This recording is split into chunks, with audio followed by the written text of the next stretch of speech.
in all of his scary situations.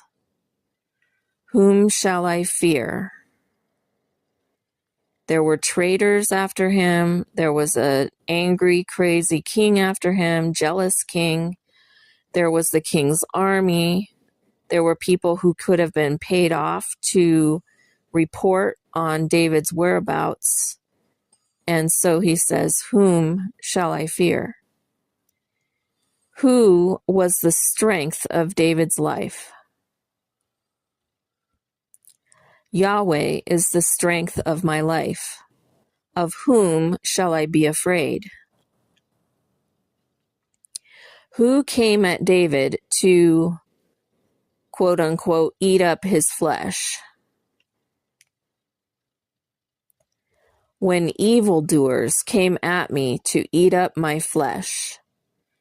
Saul the king was not doing God's work when he was hunting David in the hills and on the mountains and in the caves. He was doing the devil's work. God had anointed David as the next king, and here came this crazy king, jealous and wanting to maintain his kingdom and trying to kill David. So Saul had gone from being God's anointed and doing God's work in God's way to becoming an evildoer.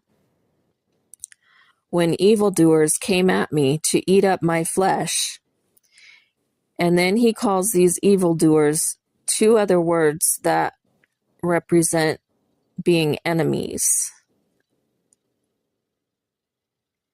Even my adversaries and my foes. What two things happened to David's adversaries and his foes? They stumbled and fell.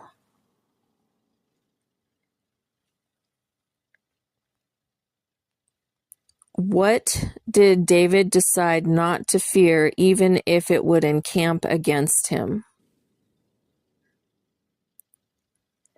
Though an army should encamp against me, my heart shall not fear. What might rise against David, but he decided not to fear? Though war should rise against me,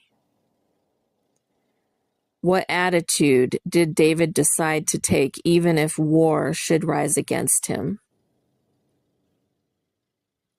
Even then, I will be confident. David had a request, and to whom did David take that?